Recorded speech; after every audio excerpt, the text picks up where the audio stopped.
पाप किया।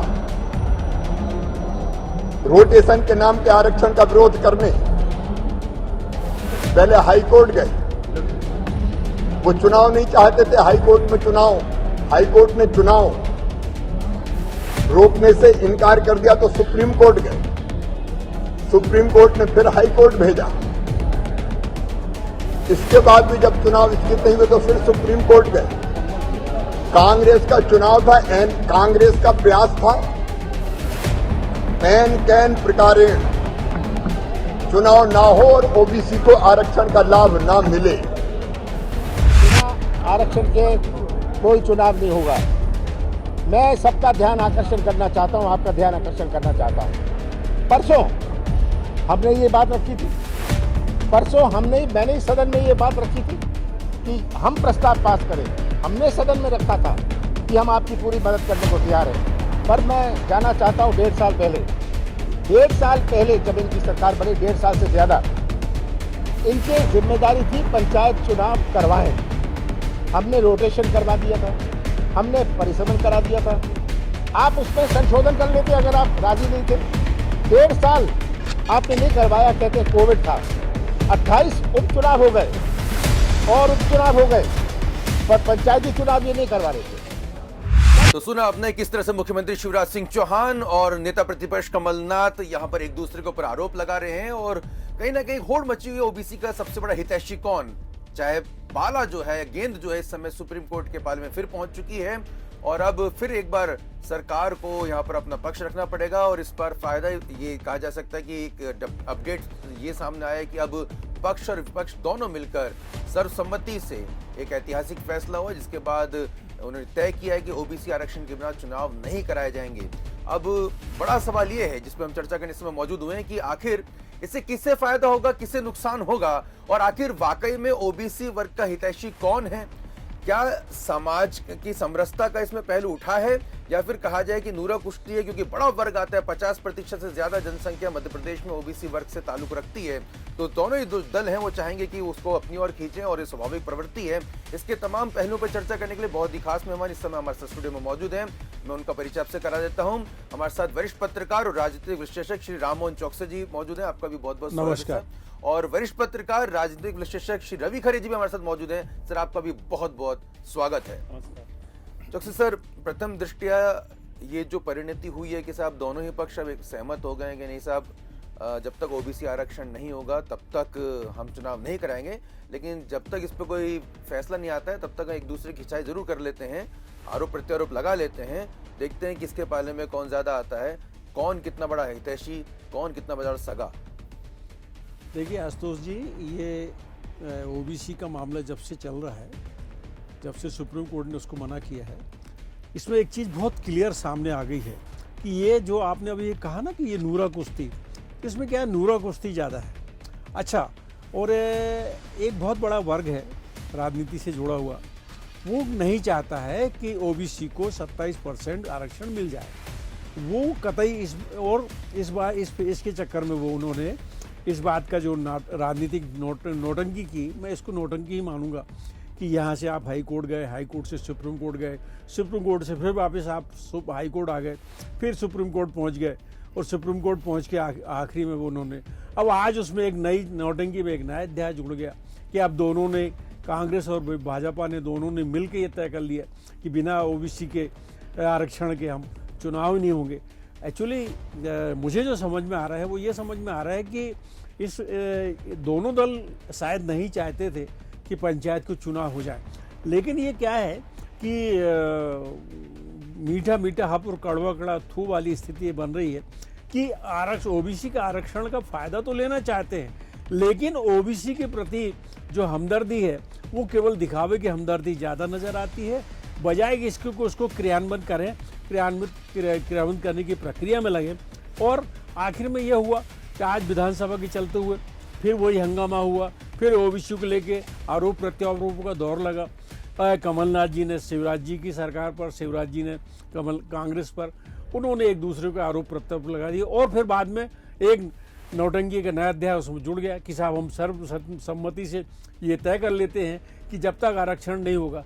अब ये आशुतोष जी, ये बहुत अच्छी तरह आप सब लोग जानते हैं कि सुप्रीम कोर्ट के लिए जो यदि आरक्षण की बात आएगी तो इसमें प्रक्रिया बहुत लंबी है और उस प्रक्रिया में बहुत लंबा समय गुजर जाएगा।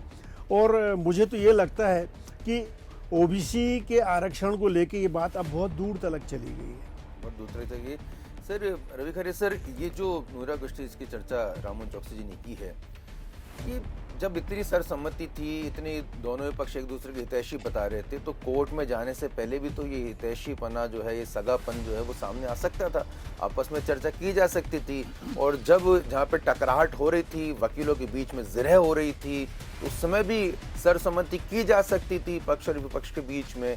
अब ये जनता को दिखाने के लिए विधानसभा का जो पटल चुना गया है, जहाँ पर महत्वपूर्ण और भी चर्चा की जानी थी, लेकिन आज 3 बार हंगामे की भेंट चढ़ा, 3 बार स्थगित हुई विधानसभा, वॉकआउट हुआ। तो आपको क्या लगता है कि ये जो जिरहबाजी है उससे जनता क्या वाकई उससे प्रभावित होती है? हाँ बिल्कुल आशुतोष, मैं जहाँ तक मैं आपकी बात से पूरी तरह सहमत हूँ कि अगर दोनों लोग चाहते थे कि ओबीसी को आरक्षण मिले और ओबीसी के साथ ही पंचायत चुनाव हो, तो फिर इतने सारी जो प्रक्रियाएं हुई ये क्यों हुई? कांग्रेस की तरफ से कोर्ट में जाना और सरकार का उस बात पे अड़ जाना कि हम तो चुनाव कराएंगे, उसी तरीके से जाना कि चुनाव हम ओबीसी के बगैर भी चुनाव करा लेंगे, और फिर आज ये कहना कि हम बिना ओबीसी के चुनाव नहीं कराएंगे। तो ये कहीं ना कहीं ये बात दर्शाती है कि इनमें दोनों में एक तो ईगो का टकराव है शिवराज सिंह और कमलनाथ जी के बीच में, और दोनों पार्टियां ये चाहती हैं कि ओबीसी को लेकर के जो भी फैसला हो उसके नुमाइंदा, उसके रहनुमाई इनके कंधे पर आ जाए, क्योंकि निश्चित रूप से ओबीसी एक बहुत बड़ा वर्ग है और आने वाले चुनाव में जब भी चुनाव होने हैं तो उसमें एक बहुत बड़ा फैक्टर होता है ओबीसी का, और वो कहीं ना कहीं चुनाव को प्रभावित करेगा। और ये चुनाव होते हैं, अगर बिना ओबीसी के होते हैं चुनाव, तो निश्चित रूप से ये जो प्रक्रिया बताई गई है कि वो रिजल्ट घोषित नहीं किए जाएंगे, किसी को डिक्लेयर नहीं किया जाएगा, तो ये तो सब बहुत मजाक एक तरीके से चुनाव कराने वालों पर भी है और जो चुनाव में खड़े हो रहे हैं उनके ऊपर भी है। फिर इतनी देर क्यों कर रहे हैं? अगर दोनों लोग सहमत हैं तो उन्हें पहले ही फैसला लेना चाहिए। जैसा आपने कहा कि पहले जो त्रुटियां दिख रही थी उन पर दोनों लोग बैठ के आपस में बात करते और उसका हल निकाल लेते, लेकिन उसका हल निकालने की बजाय वो सब कोर्ट कचहरी करना और इसके बाद आज जाके ये स्थिति कि हम तो बिना ओबीसी के चुनाव नहीं चाहते हैं, तो ये कहीं ना कहीं ये बहुत खिचड़ी जो पक रही ना, ये बड़े असमंजस में डाल रही है सारे लोगों। बिल्कुल रामन चौकसी जी, जो कांग्रेस के पास जो ब्रिगेड है लॉयर्स की, वो निश्चित तौर पर ज़्यादा मतलब काफ़ी नामी गिरामी नाम है एक तो, और ब्रिगेड काफ़ी मजबूत नज़र आती है। वो अगर हम नाम चालू करें तो विवेक तनखा जी एक बड़ा नाम है, जिस भी मैदान में उतरते हैं तो कानूनी पेचीदगियां उनसे बेहतर कोई नहीं समझता। और भी कई नाम है, कपिल सिब्बल जी का भी नाम है, उसमें सलमान खुर्शीद जी का भी नाम है, पी चिदम्बरम जी का नाम है। ये तमाम ऐसे बड़े देश के वकील हैं जो मंत्री पदों पे भी सुशोभित रह चुके हैं और ये सभी कांग्रेस पार्टी से ताल्लुक रखते हैं। मैं आपसे समझना चाहूँगा कि आपको लगता है कि जब इतने बड़ा वकील कांग्रेस पार्टी की तरफ से वहाँ पे खड़ा था तो ये जनता ये भी तो पूछेगी। अब मैं ये समझने की कोशिश कर रहा हूँ किससे ज़्यादा नफ़ा है, किससे नुकसान है, जनता किसके तर्कों से ज़्यादा प्रभावित होगी। तो भारतीय जनता पार्टी का तर्क ये है कि देखिए साहब, आपने इतना बड़ा वकील वहाँ पर खड़ा कर दिया जिसकी वजह से कहीं ना कहीं ये गफलत हुई और पूरा चुनाव जो है वो इस मोड़ पे आगे खड़ा हो गया कि ओबीसी आरक्षण को निरस्त कर दिया गया, अब हम सबको मिलके करना पड़ेगा। तो भारतीय जनता पार्टी के तर्क से जनता किस हद तक टच कर पाई, खुद को ताल्लुक रख पाई? देखिए आशुतोष जी, आपने जो बात करी वकीलों की, बहुत बड़े अच्छे जाने माने अनुभवी वकीलों की बात करी, तो मेरा मानना ये है कि भाजपा में ऐसे बड़े वरिष्ठ और बड़े अनुभवी वकीलों की कमी नहीं है। एक नाम मैं आपके सामने ले सकता हूँ, रविशंकर प्रसाद जी, बहुत जाने माने वकील हैं, सुप्रीम कोर्ट के वकील हैं। और दूसरा यदि कहें तर्क वितर्क के मामले में, ये एक सुब्रमण्यम स्वामी हैं जो अपने ही तर्क वितर्क से कई जगह अपने फैसले अपने पक्ष में करवा लेते हैं। आजकल वो बीजेपी से दूर। हाँ, लेकिन मैं वही बात में आगे जोड़ना चाह रहा था कि इसमें कुछ ना कुछ अंदरूनी इनकी जो खींचतान चलती है या अंदरूनी जो नाराज़गी चलती है, जैसे सुब्रमण्यम स्वामी के बारे में बहुत स्पष्ट है कि वे अंदरूनी तौर पर नाराज़ चल रहे हैं। कभी कभी वो मोदी जी के खिलाफ भी कुछ बयान कर देते हैं या कभी भाजपा के खिलाफ बयानबाजी कर देते हैं।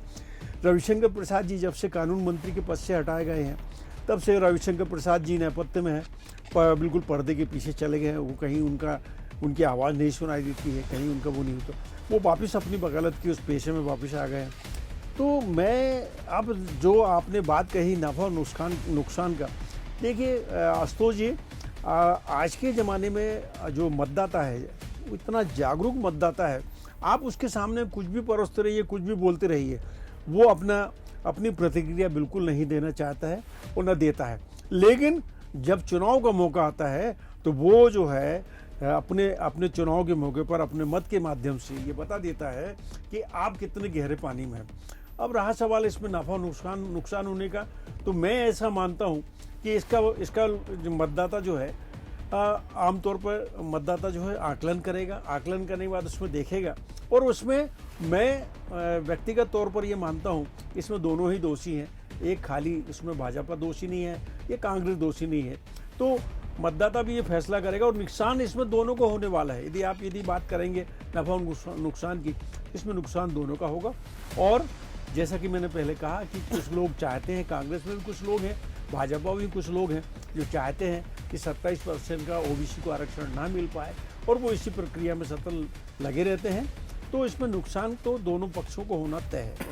रविकर सर, एक बड़ा ही रोचक इसमें एक समीकरण भी बन रहे हैं कि मुख्यमंत्री शिवराज सिंह चौहान जी ओबीसी से आते हैं, ओबीसी समाज से आते हैं, किरार हैं, और लगातार इस तरह की बातचीत जो है सत्ता के गलियारों में, जब जैसे गुजरात में चेंज ओवर हुआ, जैसे कर्नाटक में मुख्यमंत्री का बदले गए, जैसे आसाम में हेमंत सोरेन को मौका दिया गया, तो ये उत्तराखंड में जिस तरह से चेंजेस किए गए भारतीय जनता पार्टी के द्वारा, तो अक्सर इस तरह की चर्चा हुई कि साहब मध्य प्रदेश में भी क्या हाई कमान कुछ बदलाव कर सकता है। अब ये जो राजनीति है इस चर्चा से पूरी तरह से केंद्रित होगी ओबीसी पर कि साहब ओबीसी को बिल्कुल भी आप दरकिनार नहीं कर सकते हैं, चाहे पक्ष हो चाहे विपक्ष हो, सबसे बड़ा वोट बैंक वही है। और कहीं ना कहीं मुख्यमंत्री शिवराज सिंह चौहान ओबीसी के सबसे बड़े चेहरे के तौर पर भारतीय जनता पार्टी में मौजूद हैं।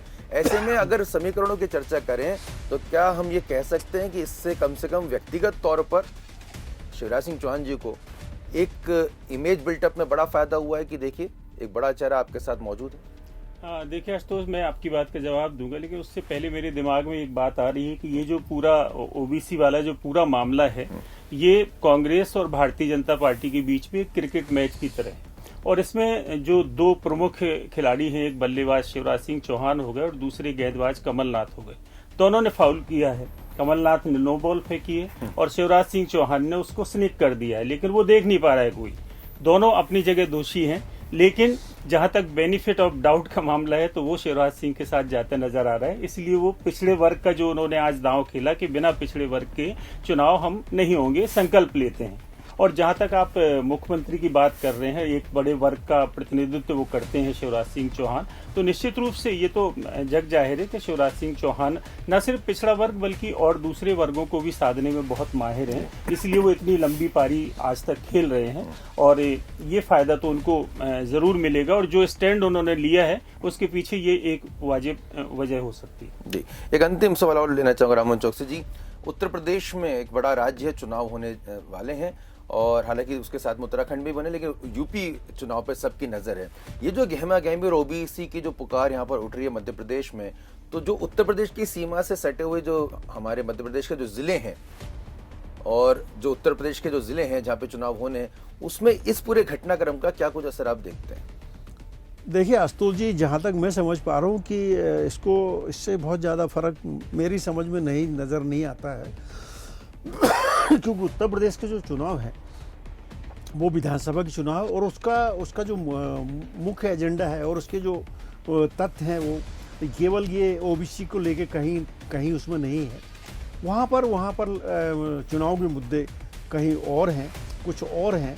वहाँ पर देखिए सबसे बड़ी बात तो ये है कि अपराधीकरण पर जो उन्होंने नियंत्रण किया है, अपराधीकरण पर जो रोक लगाई है, माफिया का जो खात्मा किया है, एक उसमें बहुत बड़ा मुद्दा वहाँ वो रहेगा। दूसरा मुद्दा ये है कि भगवान श्री राम का जो मंदिर का निर्माण है और अभी जो अयोध्या काशी का कॉरिडोर का जो निर्माण है और चार धाम की जो वो जो बना रहे हैं, कॉरिडोर बना रहे हैं, इन सब चीज़ों पर वहाँ ध्यान केंद्रित रहेगा, बजाय इसके कि और मध्य प्रदेश से, उत्तर प्रदेश से सटे हुए जिलों के जो मध्य प्रदेश के जिले हैं वहाँ पे मुझे समझ में नहीं आता कि बहुत ज़्यादा फर्क पड़ने वाला है। चलिए, बहुत बहुत शुक्रिया राममोहन चौकसी जी, बहुत बहुत शुक्रिया रवि सर। और आपको ये प्रोग्राम कैसा लगा कमेंट करके हमें जरूर बताइएगा, और आप क्या कुछ और जानना चाहते हैं और क्या कुछ विषयों पर चर्चा चाहते हैं, ये हमें आप और भी कमेंट करके या मेल करके भी आप बता सकते हैं। अगर आपको ये वीडियो पसंद आए इसे लाइक करें, शेयर करें और इंडिया फर्स्ट को सब्सक्राइब जरूर करें। नमस्कार।